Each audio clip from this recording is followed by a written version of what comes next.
Bueno, bienvenidos a todos a nuestras lecturas de fondo. Las lecturas de fondo son una instancia periódica en la que analizamos libros que tienen relevancia en la contingencia nacional. Entonces, mi nombre es Álvaro Vergara, soy investigador de acá de IES y voy a dirigir esta lectura de fondo sobre un libro del cual se cumplen 80 años, que es Camino a Servidumbre. Pero además me gustaría decir que no solo se cumplen 80 años de la publicación de Camino a Servidumbre, sino que también se cumplen 50 años de la obtención del Premio Nobel de Economía por parte del autor, Friedrich Hayek. El libro ha sido objeto de alabanza y también de críticas descarnadas, pero en realidad pocos han tomado el tiempo para leer el libro completamente. Entonces, para comentar su contenido, su contexto y por supuesto el trabajo de su autor, hoy tenemos a dos grandes invitados y tal vez sean los que mejor han interpretado a Hayek acá en Chile. Por un lado, tenemos a Carlos Peña, magíster en Sociología, doctor en Filosofía por la Universidad de Chile, rector de la Universidad Diego Portales, columnista del Mercurio, autor de múltiples libros, entre ellos Lo que el dinero sí puede comprar, Ideas de perfil, el cual, por cierto, comienza con un ensayo titulado El divorcio entre ética y política, un encuentro entre Hayek y Lenin, y su último libro, Hijos sin padre, de la editorial Taurus. Por otro lado, tenemos a Alejandro Vigo, que es licenciado en Filosofía por la Universidad de Buenos Aires, doctor en Filosofía por la Universidad de Heidelberg, profesor de Filosofía en la Universidad de los Andes, miembro del comité editorial del IES y también autor de múltiples libros como Aristóteles, una introducción, el cual pueden conseguir luego a la salida, En la víspera de una nueva catástrofe europea, El fin de la ilusión monetaria, y su último libro, Kant y la conciencia moral, de la editorial Roneo. Yo solo voy a introducir muy brevemente el libro y después le voy a dar el paso a ustedes para que puedan iniciar la conversación. Entonces, hace casi 80 años, en marzo de 1944, en plena Segunda Guerra Mundial y luego de ser rechazado por varias editoriales, se publica en Inglaterra Camino a Servidumbre. La primera edición se agota en un par de semanas, la segunda también, y en septiembre de ese año también se publica por la editorial Chicago en Estados Unidos. Luego se hace una edición condensada, por la cual de hecho se convierte en bestseller en Estados Unidos, y luego sale una edición que tuvo menos pantalla, pero que se editó en Australia. Su nombre, solo quiero decir de dónde viene su nombre, viene de la siguiente frase del pensador Alexis de Tocqueville, en quien Hayek se inspiró mucho en toda su reflexión. Y dice, pero adviértase la diferencia, mientras la democracia aspira a la igualdad en libertad, el socialismo aspira a la igualdad en la coerción y la servidumbre. Por eso es sutil. Entonces, para iniciar esta conversación, me gustaría hacerle las preguntas de cómo llegaron al libro por primera vez y con qué reflexión se quedaron esa primera vez que lo leyeron y con qué nuevas reflexiones sacaron de esta relectura. Si quiere, partimos por usted, rector. Bueno, encantado, por supuesto. Bueno, muchísimas gracias por haberme invitado a conversar sobre este libro. Bueno, yo leí el libro, o más bien lo estudié con cierto detalle, a propósito de otro libro en realidad, que es el libro que ustedes seguramente recuerdan, el de Karl Polanyi, La Gran Transformación. Porque ocurre la circunstancia hasta cierto punto sorprendente, que el año 1944 aparecen simultáneamente dos libros, ambos de intelectuales que crecieron, digamos, en el Imperio Austrohúngaro, que seguramente se conocieron o tenían amigos en común, amigos intelectuales en común. Uno de esos libros es La Gran Transformación de Polanyi, donde se elabora lo que hasta hoy día se conoce como la falacia del economicismo.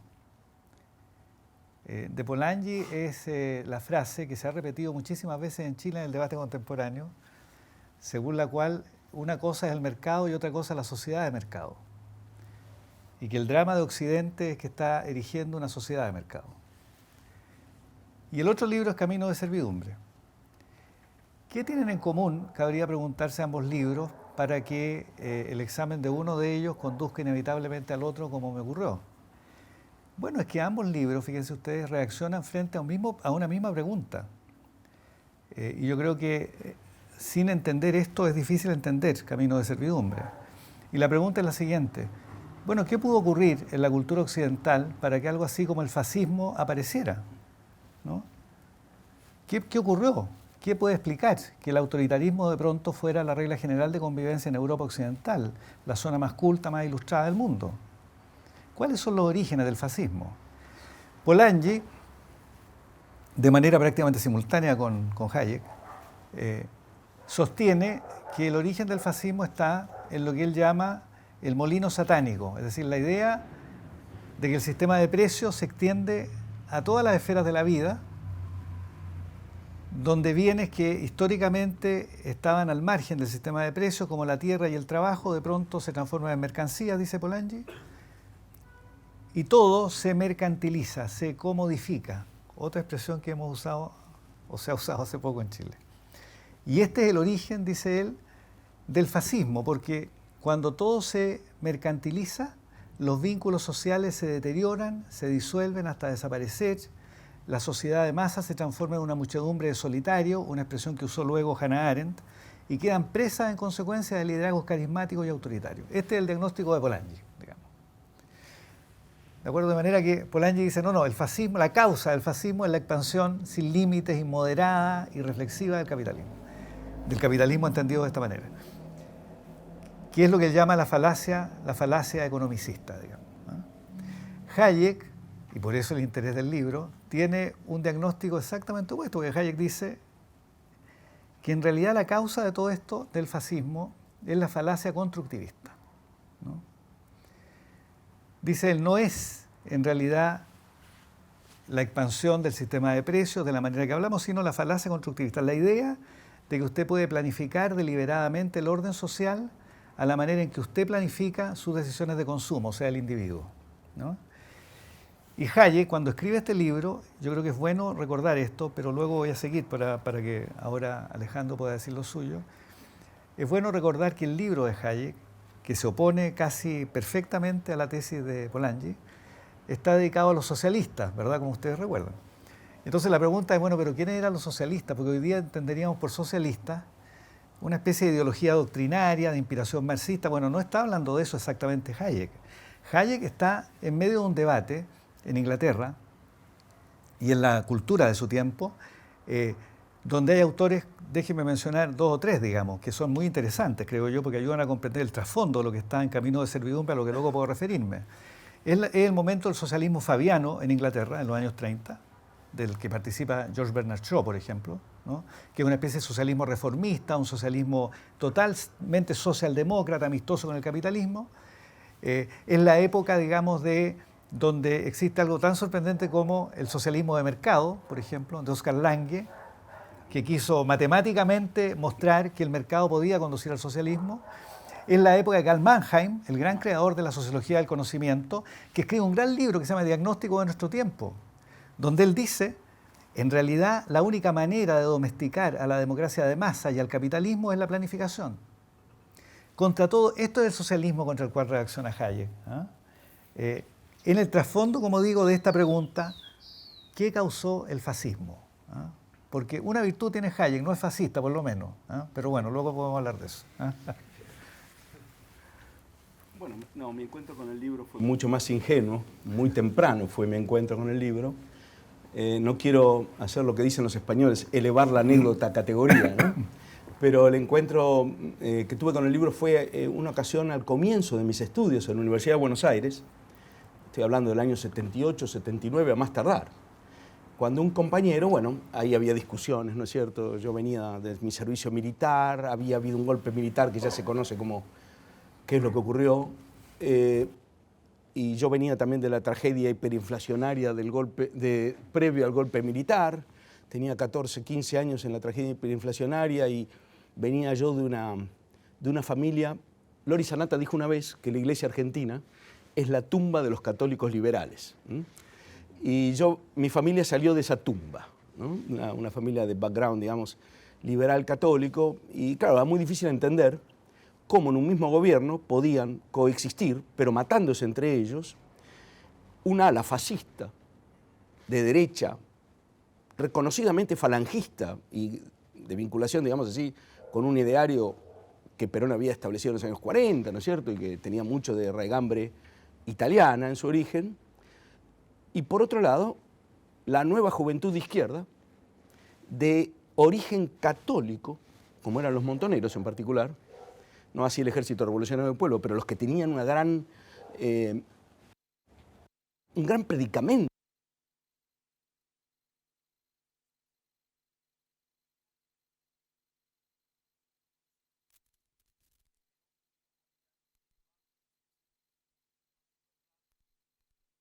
Fundó pero no llevó a su verdad, y convivían en un mismo gobierno y desataron prácticamente una guerra civil en el mismo gobierno, entre ellos, ¿no?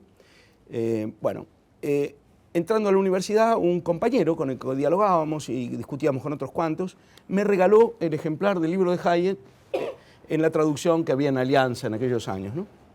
Y yo recuerdo el impacto que a mí me produjo este libro, que no creo ser el único impactado, porque por algo el libro es un bestseller, ¿no? El impacto de haber visto allí dos cosas que me marcaron profundamente. Después volví al libro, pero ese primer encuentro fue así, fue un encuentro como ingenuo de mi parte, pero de pérdida de la ingenuidad en algunos puntos, de por primera vez entender que podía haber una raíz común entre la derecha fascista y ciertas formas de lo que Habermas llamó el fascismo de izquierda. Y eso yo lo veía en la praxis ahí, ¿no es cierto? Pero no podía entender cómo era posible eso. Y Hayek me abrió una ventana a una posible explicación de eso, quizá no la última, quizá no la mejor, pero en todo caso era alguien que veía una raíz común entre esos dos fenómenos. Y eso es parte importante del argumento de Hayek en este libro. Y lo segundo que me impactó, debo decir, es la dedicatoria. Porque a lo largo del libro, Hayek solo atribuye error intelectual, incluso a las posiciones que él considera más perversas. Y eso para mí fue intelectualmente un llamado de atención muy importante, de que estas cosas, digamos, no pueden construirse simplemente con la retórica de buenos y malos, que hay que tratar de entender cuáles son las ideas de fondo en estos debates, dónde pueden estar los eventuales errores, de estar abierto también a recibir réplica cuando uno argumenta. Eso para mí fue una gran lección y debo reconocer que mi inclinación posterior siempre a cierta forma del liberalismo austríaco, muy mitigada en algunos puntos, tiene que ver con el descubrimiento de este libro. O sea, yo no hubiera nunca podido articular lo que era mi background de la manera en que lo pude hacer a partir de la lectura del libro. Pero naturalmente eso es un camino que queda hace 40 y tantos años atrás, de todas formas que las vueltas luego al mismo libro tuvieron otro carácter. ¿No? Bruce Caldwell, que es el editor de la obra general de Hayek, dice que Camino a Servidumbre es el panfleto político más importante del siglo XX. ¿Es un panfleto? ¿Están de acuerdo con esa afirmación o hay quizá otro más trascendente?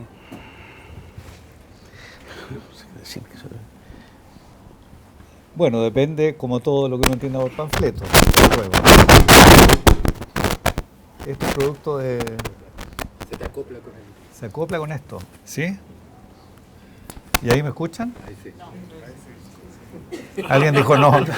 Es raro esto, porque adelante alguien dijo no y allá sí. Bueno, pero ahí me escuchan, ¿verdad? Sí. Ahí sí, muy bien. Digo, depende de lo que se entienda por panfleto. ¿Ah? Si por panfleto uno entiende un escrito de circunstancia, digamos, movido por un afán polémico, reaccionando frente a una circunstancia que resulta irritante, con talento, yo diría, bueno, este es un gran panfleto, sin ninguna duda, un panfleto a la altura del Manifiesto Comunista, supongo, una cosa semejante, ¿no?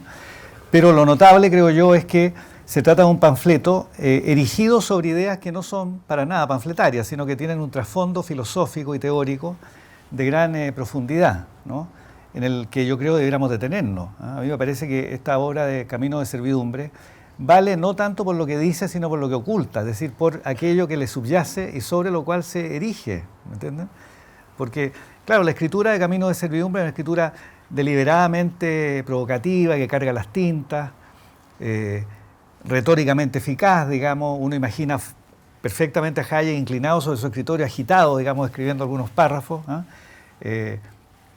Uno recuerda también a Popper, digamos, que escribió La sociedad abierta y sus enemigos, ¿verdad? Dice él como mi aporte personal a la lucha contra el fascismo. Bueno, claro, es un panfleto literariamente visto como género, pero el subsuelo de este texto yo creo que es fundamental y déjenme resumirlo brevemente.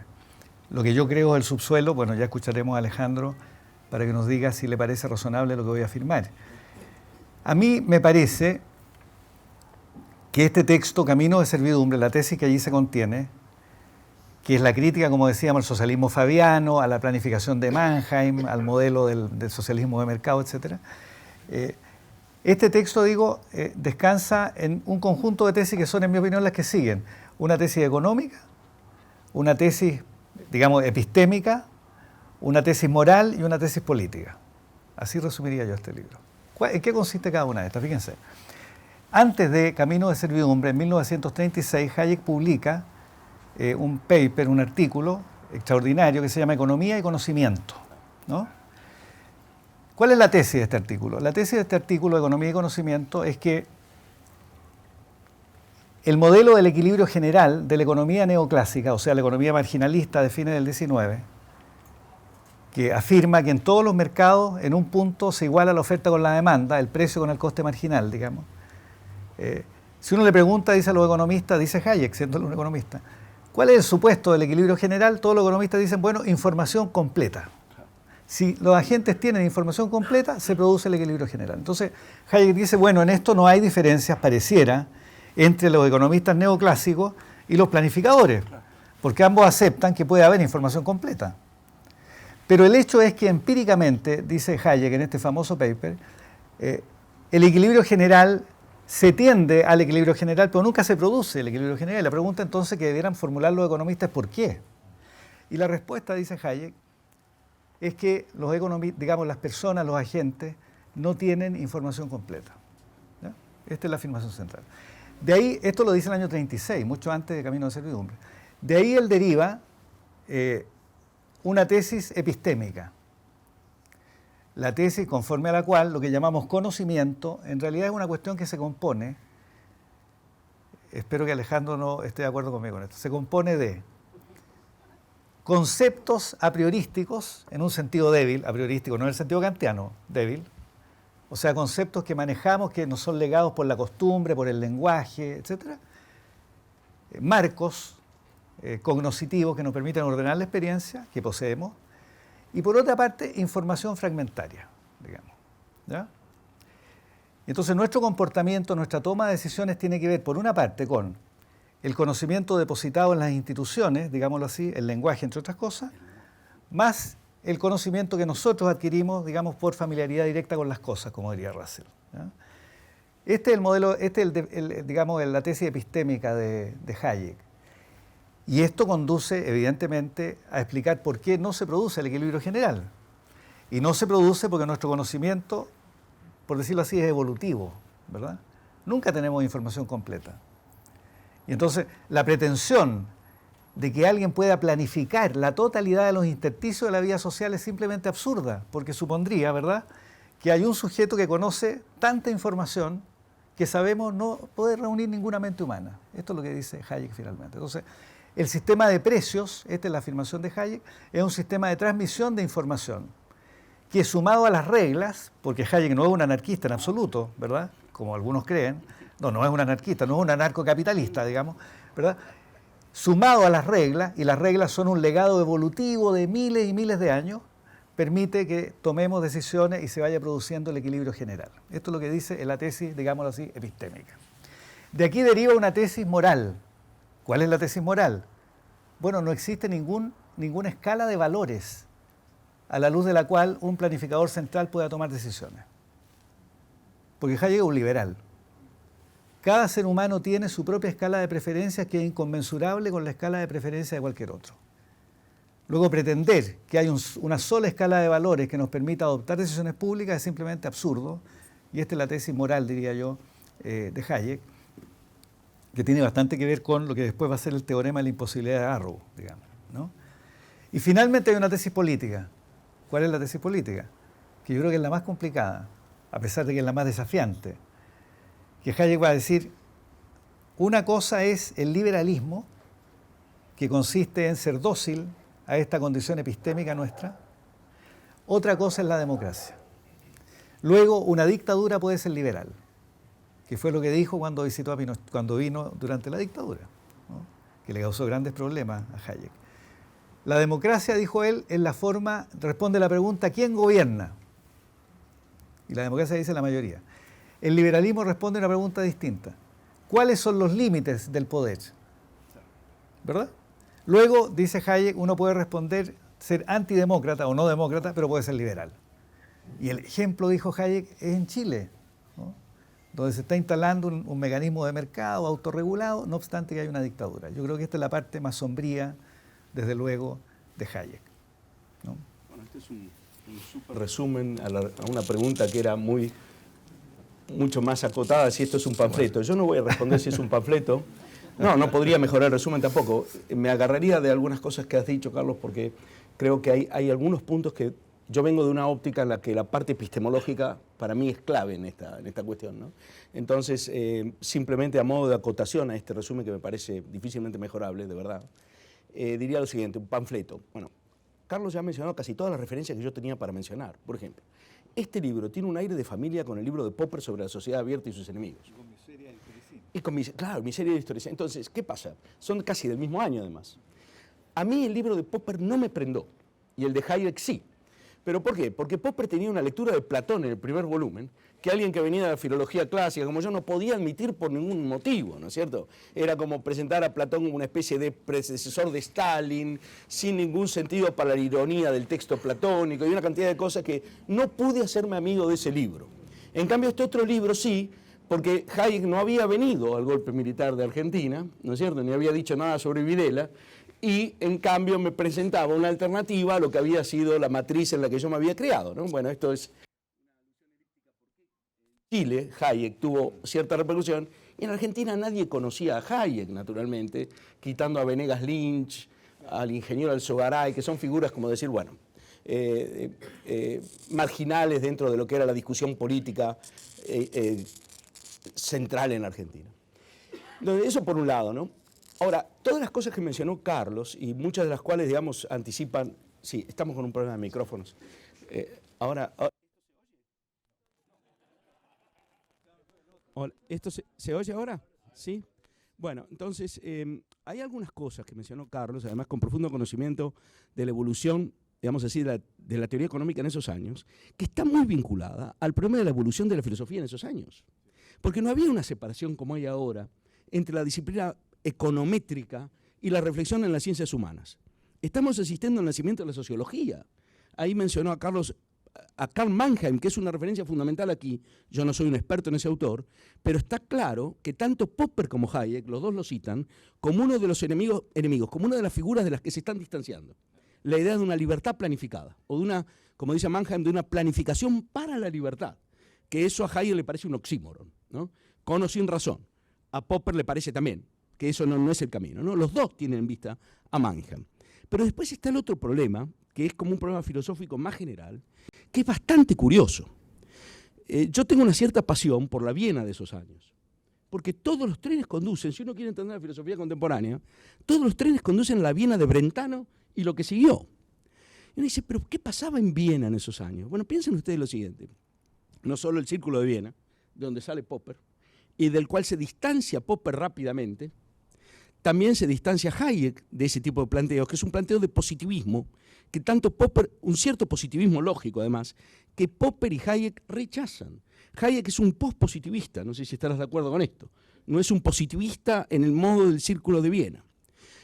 Sin embargo, Hayek, siguiendo a Mises, incorpora cierto componente a priorístico en su visión. Fue Mises el que en la acción humana, que es un libro de teoría económica, pero también de teoría de la acción de una importancia, a mi juicio, crucial. Yo podía hacer algún seminario sobre ese libro y me dediqué más a eso que a Hayek en la vida académica, digamos, pero la idea de Mises es que si uno tematiza la teoría de la acción desde el punto de vista de lo que él llama la praxeología, lo que tenemos ahí son acciones a priorísticos acerca de las acciones. No verdades a confirmar o refutar empíricamente. Porque, digamos así, lo que Mises tematiza en el fondo tiene un estatuto parecido a lo que podemos llamar reglas constitutivas. Voy a poner un ejemplo. En la teoría de los actos sociales de Reinach tematiza la priori de las promesas. ¿Cómo puede haber una priori de las promesas? Bueno, son un conjunto de condiciones que si no se satisfacen, simplemente no hubo promesa. No ocurrió la promesa. Y hay una teoría muy interesante, fenomenológica de Reinach, que anticipa Searle, sobre cuál sería la priori de un acto social como la promesa. Uno puede leer a Mises, y en cierta medida menor, pero algo menor, pero no distinto a Hayek, como tematizando las condiciones a priorísticas de los intercambios, básicamente, de lo que llaman la cataláctica, ¿no? Una de, Las reglas no contractuales de los contratos. exacto, las reglas no contractuales de los contratos. Los contratos después ejecutan dentro de ese espacio una serie de acuerdos que habrá que cumplir, etcétera. Pero hay unas reglas no contractuales de carácter a priorístico. Hasta el día de hoy en la escuela austríaca se discute sobre este problema de si son a priori o no las reglas que tematiza Mises, y hay dos variantes ahí, ¿no? Hay gente que dice que no son a priorísticas y hay gente que se dice que sí, ¿no? Esto bueno, pero no quiero irme por las ramas y tengo el peligro de hacerlo. Entonces, volviendo a lo central, ¿cómo conecta esto con el falibilismo y el finitismo epistémico? Bueno, yo creo que ya el rector ha dado una puerta de entrada a eso.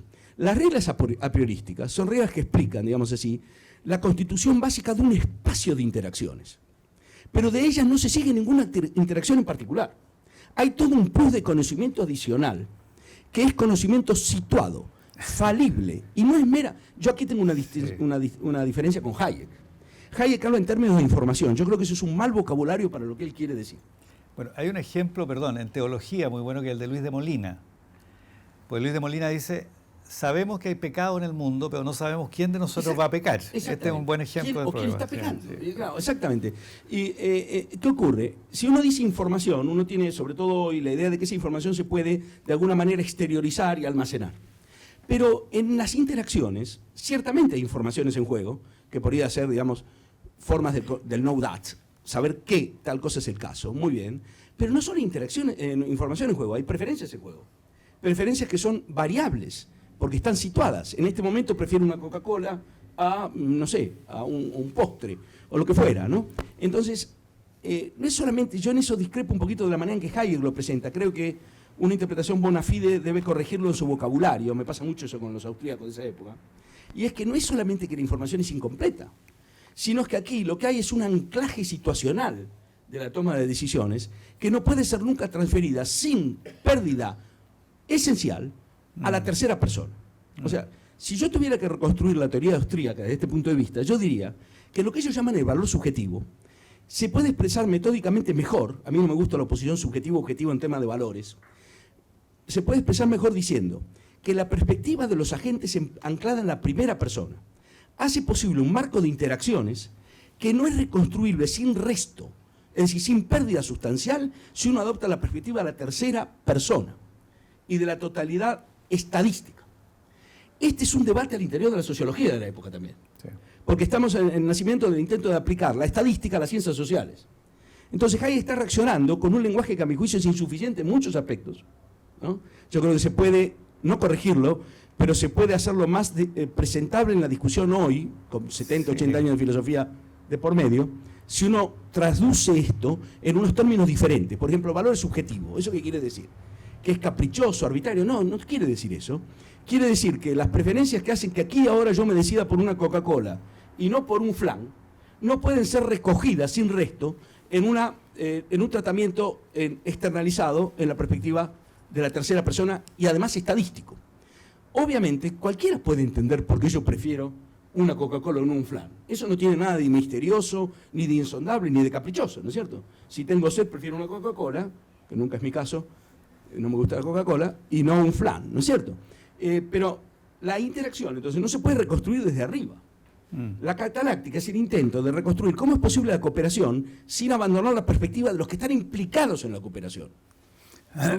Eso me parece a mí que es un punto metódico muy importante y que con las modificaciones necesarias habría que rescatar del enfoque de Hayek. No sé si aquí está... Sí. Ahora, yo para defender a Hayek, en esta parte al menos,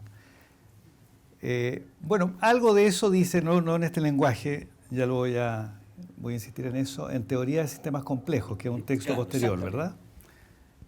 Allí Hayek en realidad retoma este tema, claro, que por la época había sido planteado por Peter Winch y otros en la línea de Wittgenstein, ¿verdad?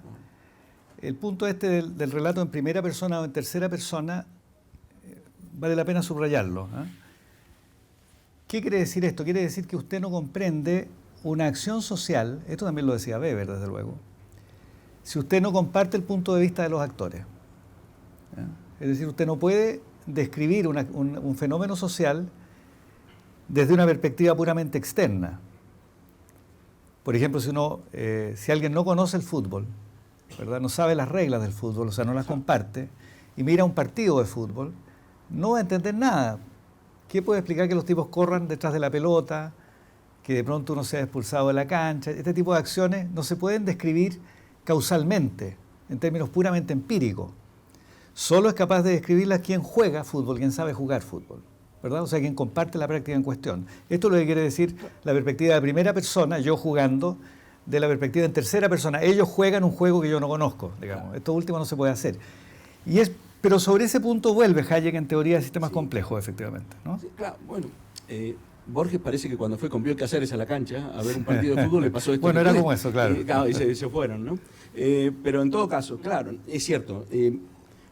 A mí el artículo de Hayek que me parece decisivo en esta dirección es el de 45, el uso del conocimiento en la sociedad, al que tú has aludido, la versión del 36, luego pero toda esa compilación de trabajo sobre el conocimiento, con las limitaciones que tiene el vocabulario, insisto, yo estoy tratando de defenderlo de su vocabulario, me parece que después de la fenomenología, de años de filosofía analítica, tenemos mejores herramientas de vocabulario para expresar las intuiciones de Hayek, que me parecen, sin embargo, muy rescatables y que yo comparto en gran medida. Es decir, la defensa del saber anclado, por así decir, la defensa de lo que se llama hoy el carácter personal y auténtico del saber. Es decir, que no puede haber saber tercerizado. Puede haber información tercerizada, pero eso no constituye saber si no está, digamos, incorporado en una actuación en la cual alguien que da por verdadero eso lo da por verdadero sobre la base de fundamentos que tiene, etcétera, pero además hay preferencias en juego, hay una cantidad de otras cosas que explican las decisiones. Eso me parece que es un punto muy fuerte epistemológico en la posición de Hayek, cambiando lo que haya que cambiar, ¿no? Sí. Y no bueno, sé si está también en el primo de Hayek, Wittgenstein, ¿verdad? Claro. Que fue primo, efectivamente, de Hayek. Está esta idea de que el lenguaje es una forma de vida y que en consecuencia el lenguaje descansa sobre un conjunto de presupuestos no lingüísticos que compartimos y que nos permiten hablar, pero sobre la base de los cuales somos capaces de entendernos, ¿verdad? O sea, esta idea de que en realidad el lenguaje, esto también es una idea que Steiner la menciona mucho, el lenguaje está sostenido en el silencio, o sea, en ciertas cosas que compartimos, que no llevamos nunca a la palabra, pero que nos permiten que la palabra tenga significado para nosotros, ¿verdad? Esta es la misma idea que vuelve, digamos que está en Hayek, en sistemas complejos, en el uso del conocimiento, etc. No, estamos en presencia, yo querría decirlo, un intelectual, digamos, de los grandes intelectuales del siglo XX, sobre eso yo no tengo la menor duda. ¿Ah? Alguien que forma parte además de una generación, bueno, lo decía Alejandro recién, la generación, digamos, austrohúngara, diría yo. ¿Ah? Piensen ustedes, basta un rápido repaso de los nombres lo indica. Piensen ustedes, Georgi Lukács, el gran hegeliano marxista, digamos, Polanyi, Mannheim, Otto Neurath, que era socialista, digamos, y que era miembro del Círculo de Viena, citado por Hayek, digamos, un rival de Hayek. Es una generación realmente brillante, sorprendente. Sorprendente, ¿no? Lo que pasó en Austria en ese momento.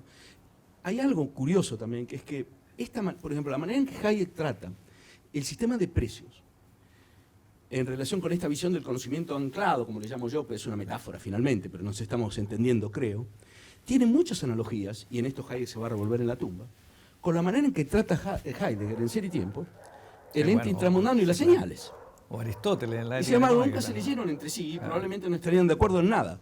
Pero nosotros no podemos persistir en esa guerra de trincheras, me parece, sino que tenemos que darnos cuenta de que intelectuales de este calado están iluminando aspectos de la actuación humana, en este caso la economía o la sociedad o lo que fuera, aspectos esenciales, estructuras muy básicas, y que es posible establecer un diálogo. Yo tenía pensado un paper que nunca terminé de escribir entre Hayek y Heidegger, comparando el sistema de precios de Hayek con el tratamiento del útil en Heidegger. Total. Porque hay una cantidad enorme de correspondencias y son de la misma época además. Hay que darse cuenta también que esto es del 27 Heidegger, pero Hayek estaba ya en los años, comienzo de los 30, estaba en esta dirección claramente, y antes, ¿no? El 33 parece ser la primera versión la primera remota versión de Camino de Servidumbre. Sí. Pero ya iba en esa dirección. Entonces, nosotros hoy estamos en condiciones, me parece, de hacer una lectura más productiva y no tan caricaturesca, salvándolo en parte al autor de sí mismo también. Claro, y conectándolo, digamos, con los grandes temas de la filosofía de la primera mitad del 20, creo yo. ¿Ah? la referencia a Heidegger es muy interesante. Ustedes recuerdan Heidegger en Ser y Tiempo, para quien no la ha leído, digamos. Ser y Tiempo, que es una obra que tiene fama de difícil, ¿ah? Y que tiene lecturas un poco místicas de parte de algunas personas poco ilustradas en filosofía, digamos, ¿no? Bueno, en realidad, si ustedes leen Ser y Tiempo, toda la primera parte de Ser y Tiempo es una descripción de nuestro comportamiento cotidiano. O sea, del hecho que vivimos sobre la base de un conjunto de supuestos que damos por establecidos y que no los cuestionamos, o sea que tenemos un conocimiento prejudicativo sobre el cual se erige la vida, digamos, que es exactamente la misma idea que va a desenvolver Hayek, ¿verdad? Y en el segundo Wittgenstein. Y bueno, el segundo Wittgenstein, desde luego, en las investigaciones filosóficas, sin duda. Y hay un punto también muy conectado con esto que me parece también muy importante, que es que hay una cierta sensibilidad en estos autores, claro, porque está el colapso del laissez-faire, ¿no es cierto? Esto también hay que situarlo en ese contexto, ¿no? El laissez-faire del siglo XIX colapsó, ¿no es cierto? En determinado momento, y tenemos la guerra, la primera gran barbarie tecnológica que motivó a Junger, ¿no es cierto? La primera guerra, todo esto es reacciones a eso que pasó en Europa, y hay gente que dice, bueno, no podemos volver a la irracionalidad del laissez-faire en este contexto, y están los que, como Hayek dice, bueno, pero no entremos en otro camino de irracionalidad planificada ahora, que sería una especie de hipertrofia técnica de la racionalidad, proyectada al nivel de las instituciones sociales. ¿Qué es lo que a mí me interesa de todo esto? Que no es, a mí en particular, eso no tiene por qué ser vinculante para nadie más, pero desde el punto de vista más filosófico, ¿qué me interesa a mí esto? El énfasis en esos presupuestos que son formas de a priori empírico, como el lenguaje, etcétera, sin los cuales la acción consciente, incluso la acción compartida, etcétera, no es posible. Entonces, tanto Heidegger como, de otra manera, Wittgenstein después, Hayek a su modo, están llamando la atención, por ejemplo, el hecho de que Hayek ponga como ejemplo de orden espontáneo el lenguaje. Es una de las cosas más ricas de su pensamiento. Diciendo, bueno, porque uno dice el orden espontáneo sería algo así como lo caótico, porque en realidad si no tenemos algo que sea un orden impuesto desde arriba, no podría florecer ningún orden. Bueno, los órdenes fundamentales de la vida no florecen de esa manera, no florecen de esa manera. El lenguaje, y eso es lo que pasa a veces cuando se quiere instituir un lenguaje desde arriba, no es fruto de convenciones establecidas de esa manera, entre otras cosas porque habría que tener un lenguaje para establecer las convenciones, ¿no? Como ya se sabe. Hayek, con su lenguaje, con su vocabulario, que para mí no es muy satisfactorio, rescata muchas de esas estructuras. Y creo que es aprovechable filosóficamente en esa dirección, a pesar de lo que dice mucha gente de la escuela austríaca. Claro, porque tal vez habría que subrayar, dejando en paréntesis el trasfondo filosófico del asunto, que Hayek no es un anarcocapitalista, algo que hoy día está muy de moda a propósito de Argentina. No lo es en absoluto. Él más bien suscribe la tesis que sin instituciones y sin reglas la vida humana simplemente no sería posible. O sea, no habría vida humana tal cual la conocemos. Lo que ocurre es que él piensa que las reglas son un fruto evolutivo, ¿verdad?, donde precipitan miles de años, digamos, y no son el fruto simplemente del acuerdo o del consenso. No es, digo, un anarcocapitalista, tampoco, porque alguien podría leer a Hayek diciendo, mira, en realidad toda forma de planificación es imposible. Tampoco dice esto Hayek. Hayek, cuando discute esta obra, más bien, él tiene mucho cuidado en decir, no, por supuesto hay ciertas políticas sociales que son perfectamente posibles, ¿no? Subsidios focalizados, transferencias directas, son perfectamente posibles. No es a eso lo que está hablando. En realidad Hayek se está oponiendo, creo yo, a una especie de sensibilidad intelectual que era, digamos, casi atmosférica en su época. Yo creo que eso es muy fuerte, ¿eh? Más que ser un instrumento o un arma a la que uno pueda recurrir, como digo, para el debate político cotidiano, que me parece que sería empobrecerlo, porque Hayek, ya digo, no se opone en realidad a las políticas públicas, porque alguien podría decir, bueno, en realidad somos tan menesterosos desde el punto de vista del conocimiento que ninguna intervención, ninguna planificación es razonable. Bueno, Hayek nunca dijo eso, digamos, ¿no? Bueno, yo tenía marcada una sola página para mencionar que es la que dice esto exactamente. En la página 80, Hayek dice, es de la mayor importancia para el argumento de este libro y de cara al lector, tener en mente que la planificación contra la cual se dirige toda nuestra crítica está dirigida solamente hacia aquella planificación que está en contra de la competencia. Claro, sí. Es decir, no hay ningún, es un defensor de un cierto capitalismo de reglas, naturalmente, o un liberalismo de reglas, donde la intervención tiene siempre la carga de la prueba, por decirlo así. Eso es. Si lo que hay que justificar es por qué se interviene, nunca por qué no se interviene, ¿no es cierto? Y el diseño institucional, yo sé que el libro que a ti más te entusiasmó y lo has dicho ahora es The Constitution of Liberty, Sí. que también por la formación jurídica, es un libro en el cual se trata de diseñar un modelo que responda a esa intuición básica. Sí. Un orden de reglas, por lo tanto nada de anarquismo, ni nada por el estilo, en el cual, digamos así, la carga de la prueba caiga del lado de la intervención, ¿no? Claro, pero la retórica de Hayek no siempre ayuda a mantener en mente esto que aclara aquí, ¿no? Sí.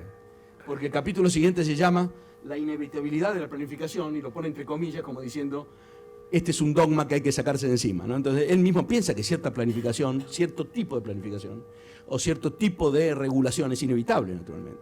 Ha defendido políticas como el ingreso mínimo para gente necesitada. Sí, claro, el impuesto negativo, etcétera, sí. Esto hay mucha gente que no lo registra, ¿no es cierto? Como diciendo que Hayek es defensor de algo así como una especie de capitalismo salvaje o algo por el estilo. Ha podido incurrir en muchos errores, pero no en ese. Y además es explícito que no es así. Entonces, claro, mantener que la carga de la prueba es de la intervención me parece un sano principio de prudencia en una sociedad libre. Así que es la intervención la que tiene que estar justificada y no lo contrario, no la permisión de la actividad, digamos, lícita.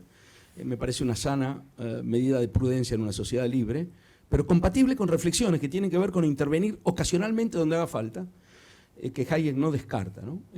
Por lo menos no descarta globalmente, ¿no? Ahora, tal vez sobre lo cual habría que profundizar, sugiero, porque se trata de los temas que están hoy día presentes en el debate público en Chile, es la visión que Hayek tiene de lo que llamaríamos valores o cosas que apetecemos, digamos, no sé cómo decirlo, ¿eh?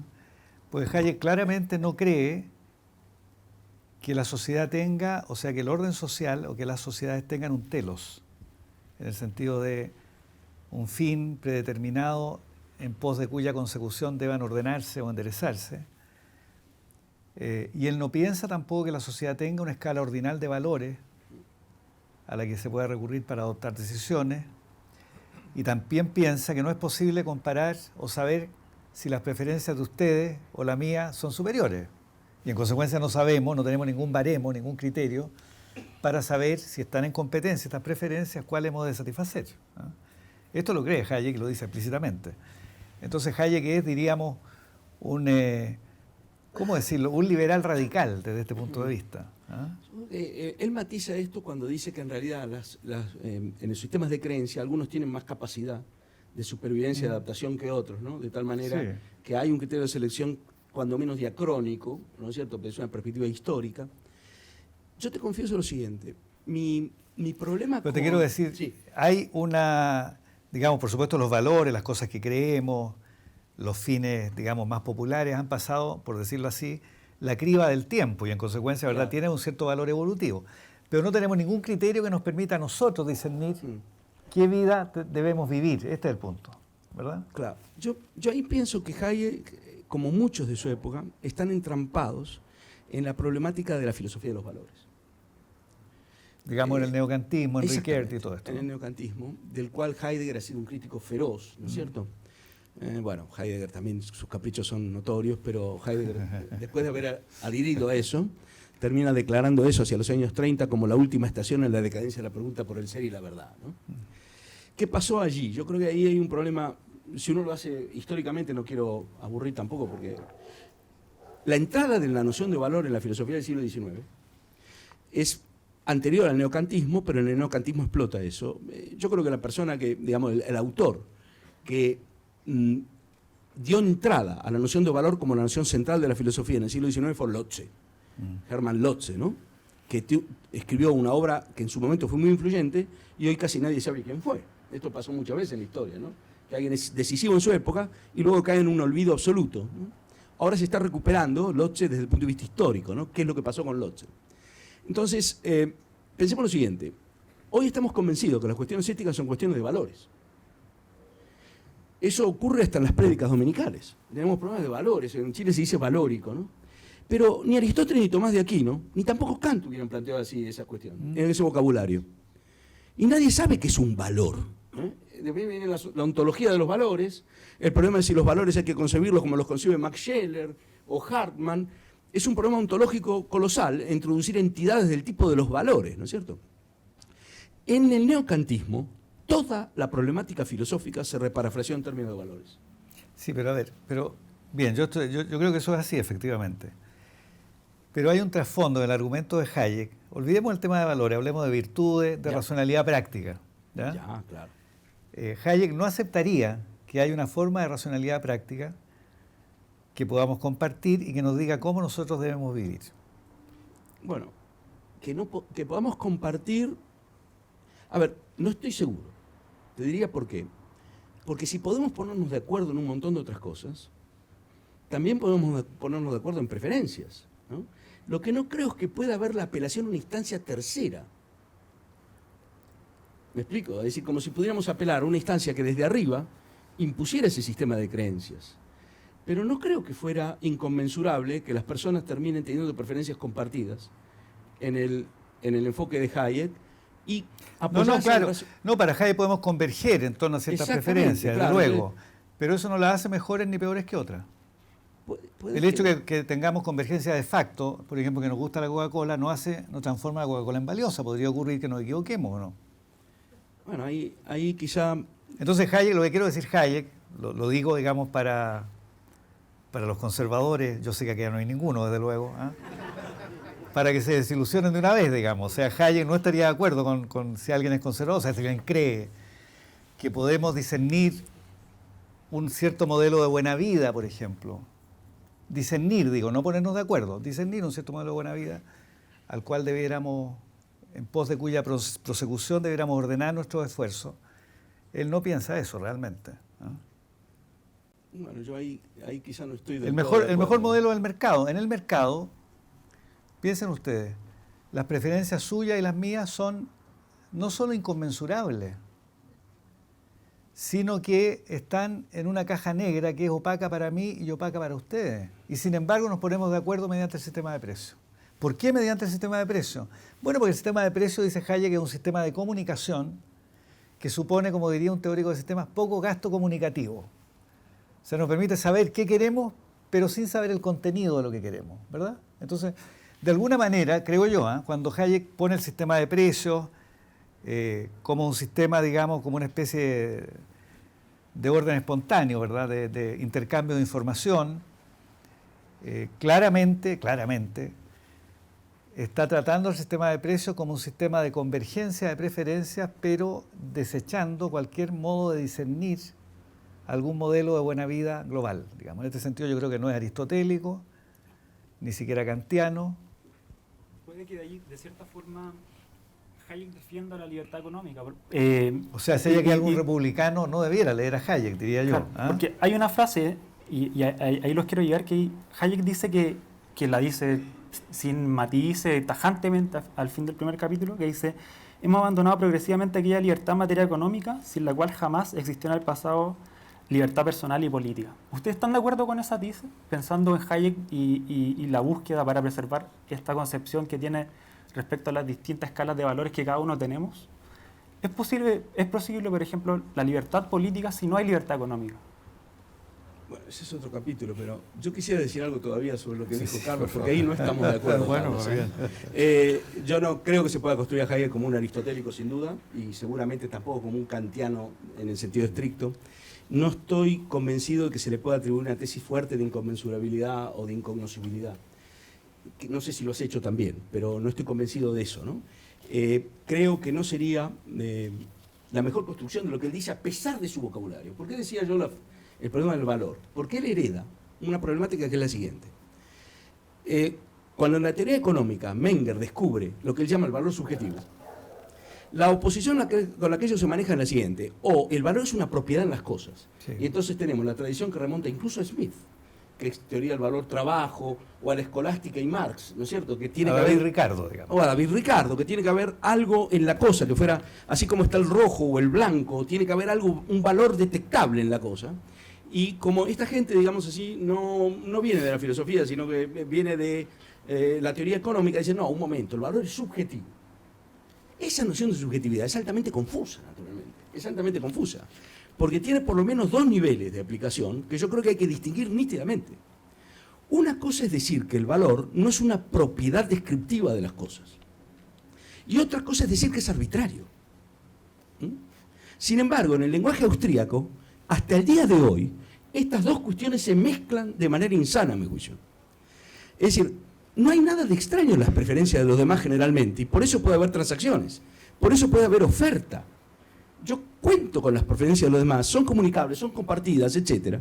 Pero lo que no hay es una explicación de eso en términos de que las preferencias están ancladas en propiedades de los objetos como tales. Hay toda una cantidad de otros factores que explican por qué nosotros preferimos en ciertos contextos ciertas cosas a ciertas otras, etc., ¿no?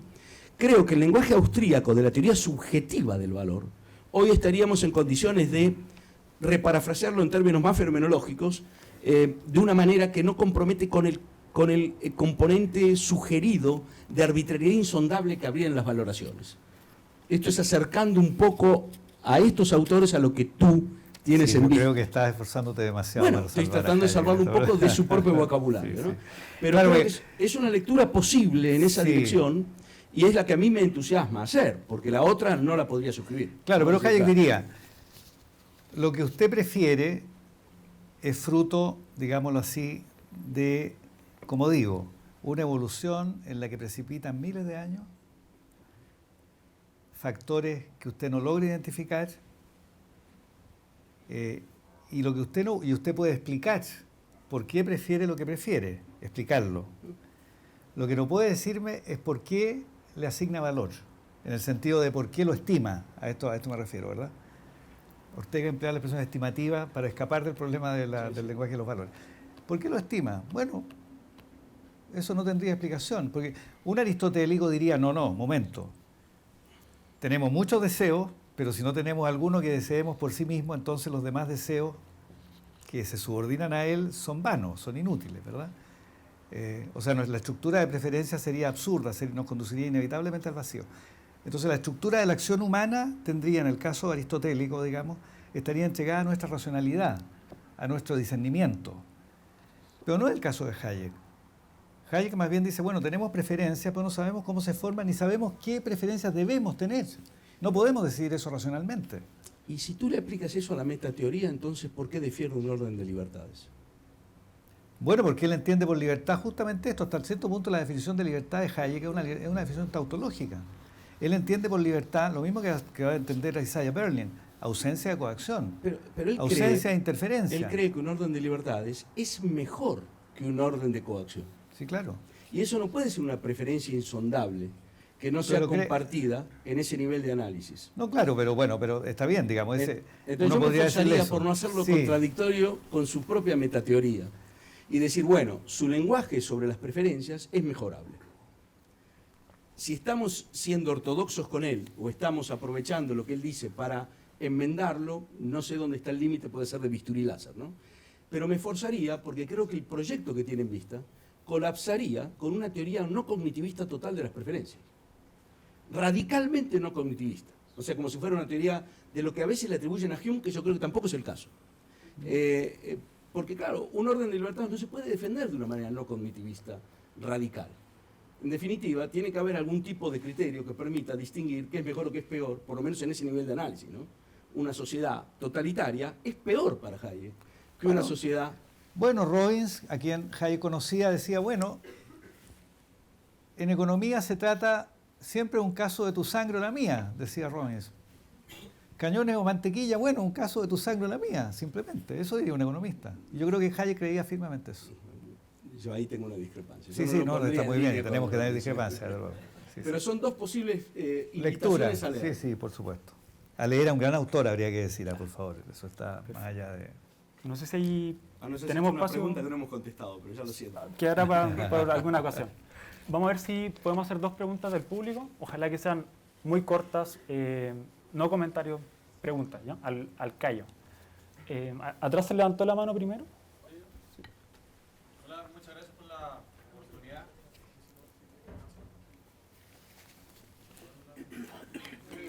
¿Me lo prestas? Sí, claro. Muchas gracias. Sí. Sí.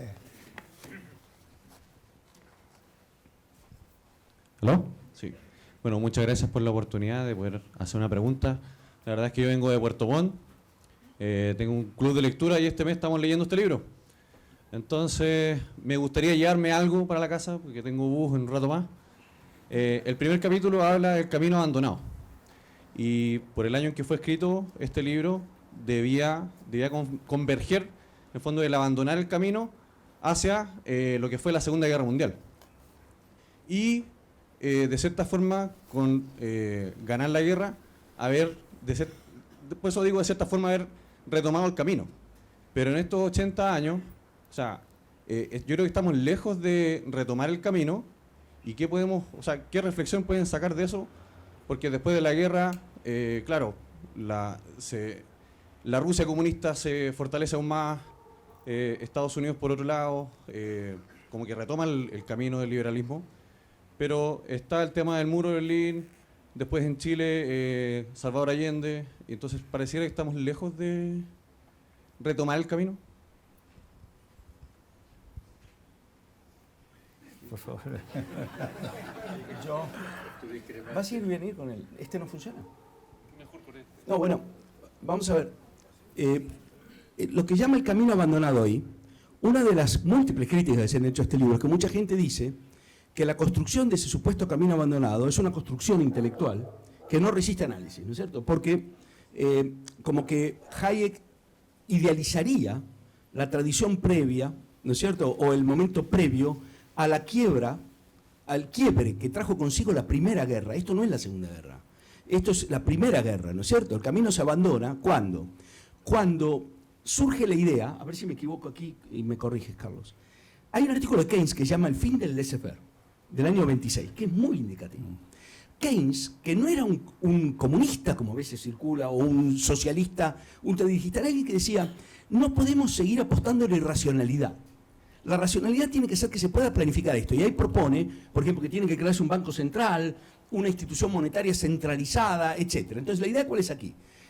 Nosotros teníamos el laissez-faire del siglo XIX y un colapso irracional de ese mundo, de la Belle Époque, o como se le llame eso, y no podemos incurrir en los mismos errores que nos llevaron a ese colapso. No sé si aquí estás de acuerdo en esto. Entonces, ese es el camino abandonado del que habla Hayek. Ahora, curiosamente, Hayek dice que hay que recuperar ese camino, pero sin laissez-faire.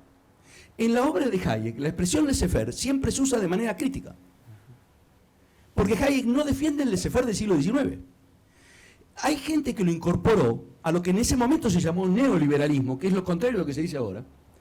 Porque la noción de neoliberalismo, que es de francesa, pero en Alemania surge en el contexto de la escuela de Friburgo, Walter Eucken, el ordoliberalismus, Rustov, que es uno de los que la pone en circulación. Robke y otros. Robke, exactamente, que dicen que hay que introducir correcciones al laissez-faire del siglo XIX, digamos, para impedir los efectos no deseados de una libertad sin ley, por así decir, ¿no? Como diría Kant. Entonces, que hay que introducir correcciones, como por ejemplo la asignación mínima en casos de la gente que está herida en guerra, o ese tipo de cosas, ¿no?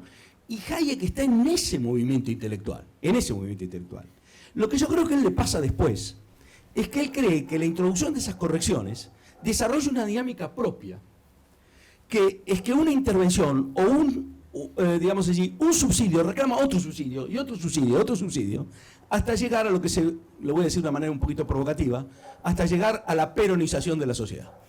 Perdón por lo que estoy diciendo. Donde lo que tenemos es una sociedad subsidiada. Y ese es un terror que tiene Hayek, me parece a mí, de que, digamos, si uno abre la puerta a demasiadas intervenciones de ese tipo, lo que va a ocurrir es que se va a perder la tradición, digamos, básica de la sociedad de libertades. Porque la única manera de defender la libertad es acotando las dádivas. Hay un autor liberal que a mí me gusta bastante, que fue discípulo de Hayek, pero nunca se doctoró ni nada porque abandonó la universidad, que es Roland Bader, un alemán católico, que dice, la violencia política siempre comienza con las dádivas. Una frase que a mí me ha dado que pensar bastante. Creo que eso es lo que tiene en vista Hayek, que Occidente está, a medida que avanza el capitalismo y crece cada vez más el estado de bienestar, que Hayek no condena el welfare state. Es un problema de magnitud lo que dice Hayek, y digamos, hay ciertas intervenciones y esas son obras de beneficencia, como se le quiera llamar a eso. Ese camino, sin embargo, si no está la atenta vigilancia de que es la intervención lo que debe justificarse, y acotarse, ese camino lleva a una supresión, digamos, por otros medios, de las libertades, ¿no? Eso me parece, si yo no estoy muy equivocado, que es lo que Hayek tiene en vista, pero quizá el profesor Peña tiene mejores cosas para decir. Bueno, yo tendría cuidado de leer Camino de Servidumbre como una especie de predicción, digamos, acerca de la evolución que la sociedad ha experimentado. Por ejemplo, solió refutarse o querer refutarse a Hayek después del 46 en Inglaterra, cuando triunfó el estado de bienestar. Y cuando T.H. Marshall, con la idea de derechos sociales, digamos, inspiró buena parte de la política estatal del laborismo inglés. Y se dijo, bueno, Hayek se equivocó, puesto que la sociedad inglesa funciona bastante bien. Y Hayek siempre se defendió de eso, diciendo, no, yo no quise hacer predicciones. No estaba trazando el curso futuro de la sociedad británica o europea en las próximas décadas.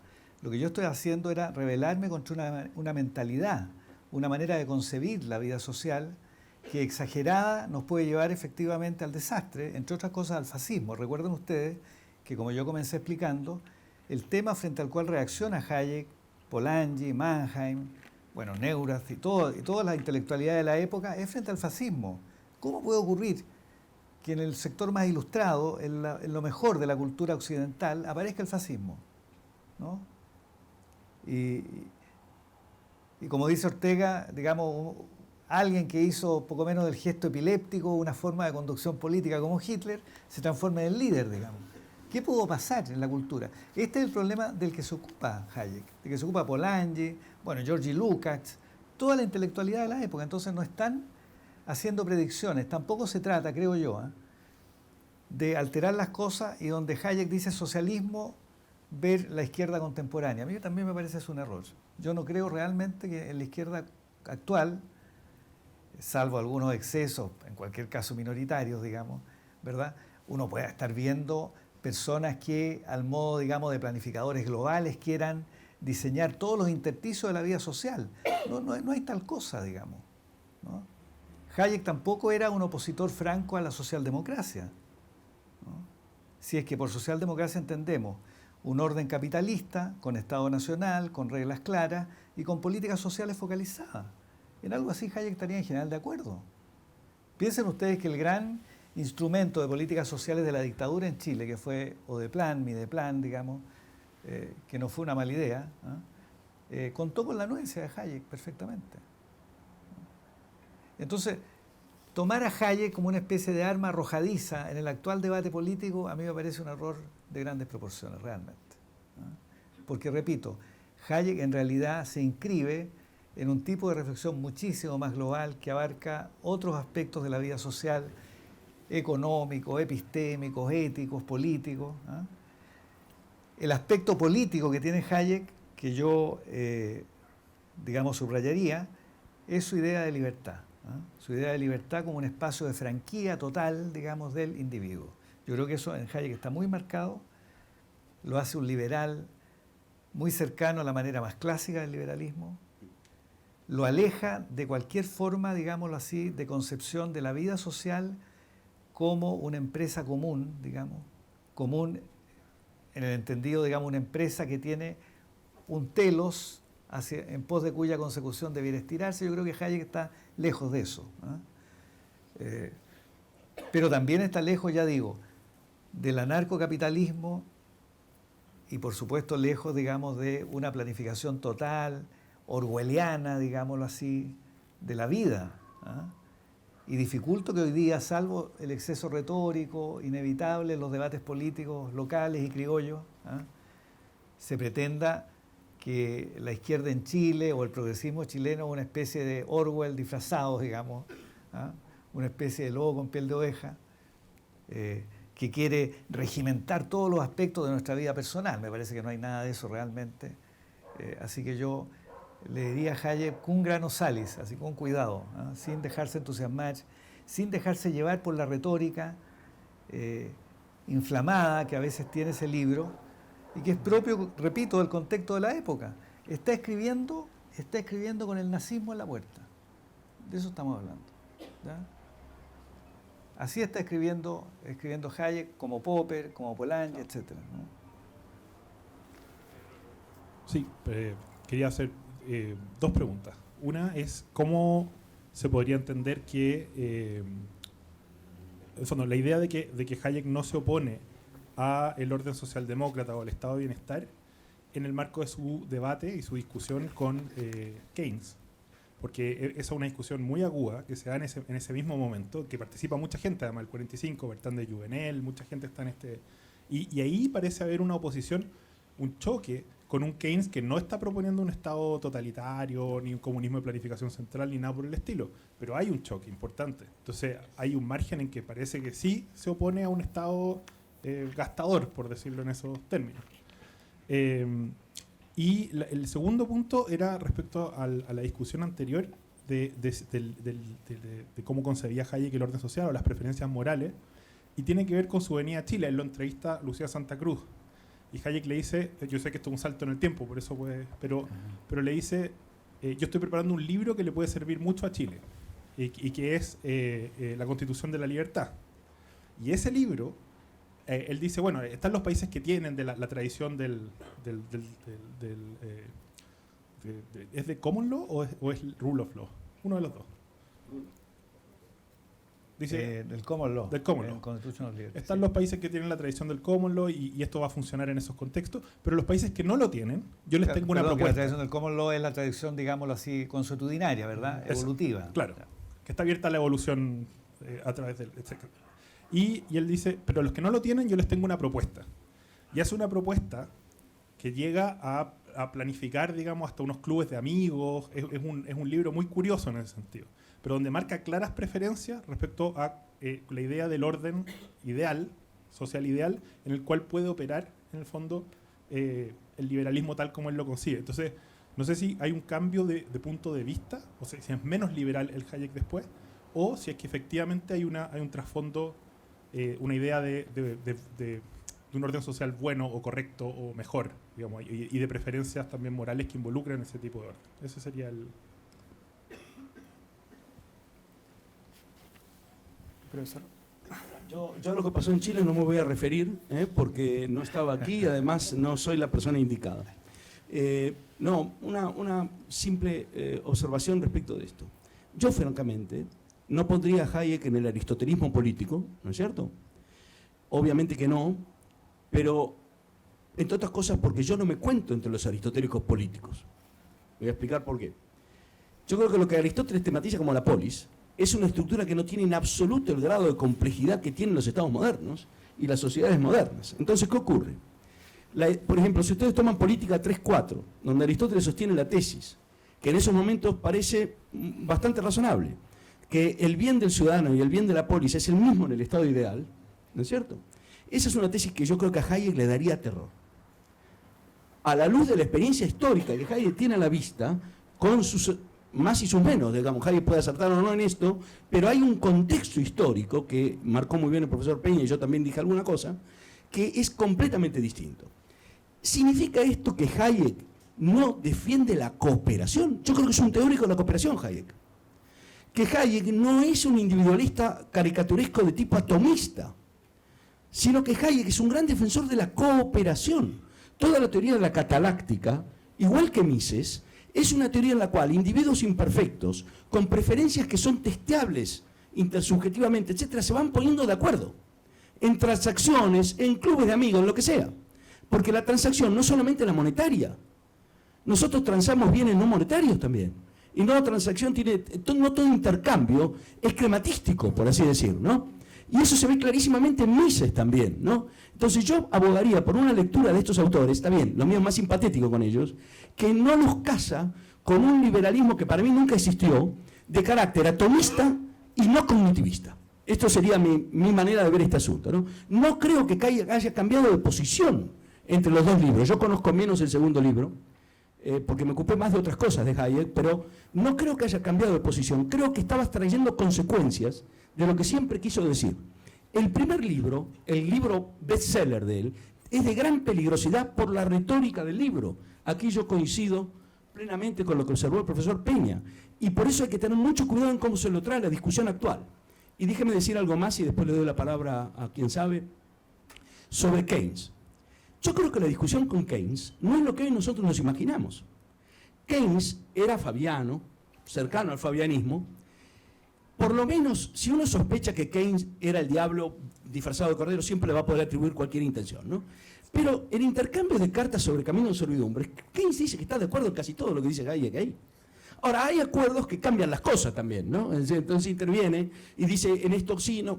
¿Cuál es la discusión con Keynes?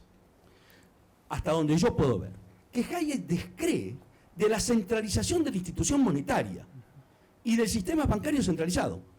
Les cuento que yo también, porque vengo de Argentina. Claro, a mí lo que me fascinó de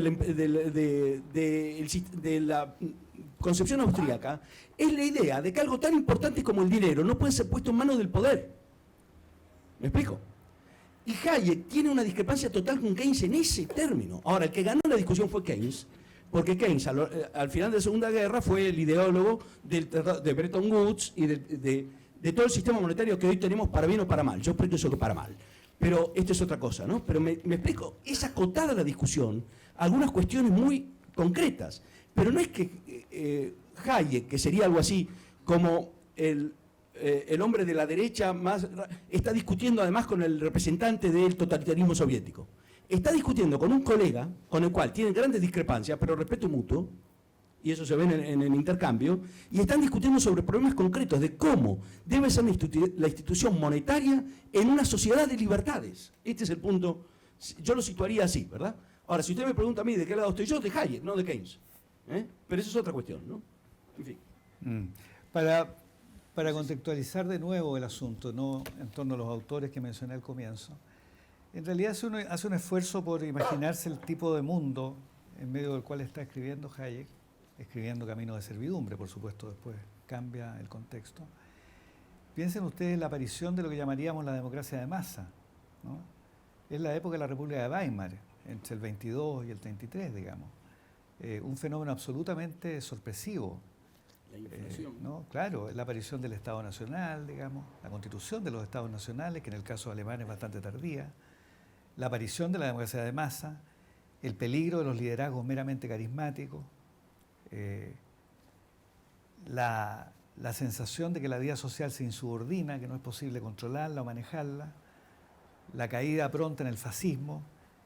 Frente a este fenómeno está reaccionando. Con la hiperinflación, ¿no? Ahí. Exactamente, ¿no? Que lleva a algunos a sostener que hay que abolir el sistema de precios, por ejemplo. Es que, claro. ¿No? Este tipo de cosas se decían en la época, se escribían libros en la época. ¿Ah? Otto Neurath, el gran filósofo, miembro del Círculo de Viena, colega de Rudolf Carnap, nada menos, Claro. ¿no? Escribe un libro abogando, digamos, por diseñar matemáticamente la distribución de los bienes en vez de usar el sistema de precios. Este tipo de cosas son aquellas contra las cuales reacciona Hayek. Y eso sería la racionalidad. Esa sería la racionalidad, No exactamente. habría algún modelo alternativo. E incluso cuando racional. Hayek discute, Pablo, sobre Camino de Servidumbre, porque lo discute con sus críticos, hay un famoso diálogo con el director de planificación británica, ¿no? Que era también un catedrático. Y Hayek le dice, no, en general estamos de acuerdo, yo no me opongo a ciertos tipos de planificación, a planificar el transporte, ciertos tipos de subsidios, bueno, ¿quién podría oponerse, digamos, ¿no? Pero, dice Hayek, buena parte del entramado de la vida social es el precipitado en el que refractan miles y miles de años de evolución, ¿no? Esto lo cree firmemente, por eso yo pienso que no hay que exagerar la lectura de Hayek. Ahora, respecto del cognoscitivismo, no. Bueno, este es un debate tan técnico que podríamos intentar explicarlo rápidamente, ¿no? ¿En qué consiste este debate? Ustedes tienen deseos, llamemos hacia las preferencias, yo también, ¿ya? Un problema que podríamos plantearnos, ¿verdad?, es si tenemos algún criterio para saber si sus deseos son mejores o peores que los míos. Que es lo mismo que usted podría preguntarse en el sentido de decir, bien, es un hecho que tengo deseo, hay cosas que prefiero. Pero, diría Kant, a quien vale siempre la pena citar, ¿verdad? Diría, bueno, pero ser humano consiste en interponer un momento reflexivo frente al deseo y preguntarse, ¿debo tener ese deseo o no? ¿Verdad? Bueno, la pregunta ¿debo tener ese deseo? ¿Tiene una respuesta racional o no? Una respuesta que yo pueda someter al juicio de ustedes, discutirla con ustedes para alcanzar una conclusión. Esta es la cuestión. Si usted dice sí, tiene una respuesta racional, es cognoscitivista en algún sentido, en un sentido amplio, digamos, incluso que cubre la ética discursiva. Si usted dice no, es no cognoscitivista. Yo creo que Hayek porque de otra manera no se explica el tema de los precios, era no cognitivista en este sentido, pero es un debate que podremos Ahí continuar con el discrepamos, ahí profesor Vigo más adelante. ¿Ah? Muchas gracias a ambos expositores.